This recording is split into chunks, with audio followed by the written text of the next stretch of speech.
O'zbekiston Respublikasi Prezidenti raisligida joriy yilning 14-oktyabr kuni mahalla tizimini yanada takomillashtirish va joylarda ishlarni samarali tashkil etish masalalari yuzasidan o'tkazilgan videoselektor yig'ilishida berilgan topshiriqlarga asosan respublikamiz hududida joriy yilning 15-oktyabridan 15-noyabrigacha tozalik va ozodalik oyligi o'tkazilmoqda.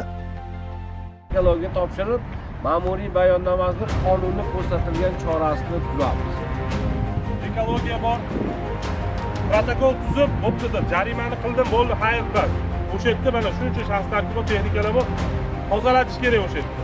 Shaharni toza pokiza holatga keltirish, fuqarolarga ogohlantirish, fuqarolarni oldida sindirish, maqsad xolos.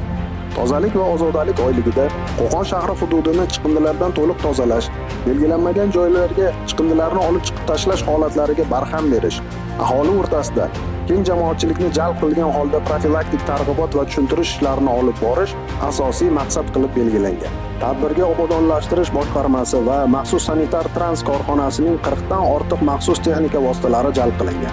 Hurmatli Prezidentimiz tomonidan selektorda berilgan topshiriqlarga binoan Qo'qon shahrida ham 15-oktyabrdan 15-noyabrgacha tozalik oyligi e'lon qilindi. Bunda toza hudud, obodonlashtirish boshqarmasi, mahalla xayriya jamg'armasi, ekologiya atrofni muhofaza qilish, shahar sanitariya-epidemiologiya osoyishtalik, jamoat salomatligi xizmati mutaxassislaridan iborat ishchi guruhlar tashkillanib, tozalik oyligi boshlandi. Har bir mahallada, Qo'qon shahrida joylashgan har bir mahalla, mavzelar, ko'p qavatli joylashgan mahallalarda to'liq tozalash ishlari olib borilishi rejalashtirilgan.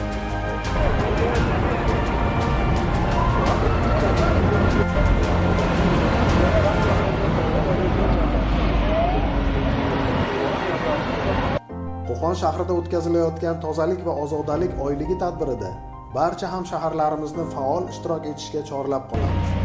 Zero, tozalik va ozodalik bo'lgan joyda har doim qut baraka bo'ladi.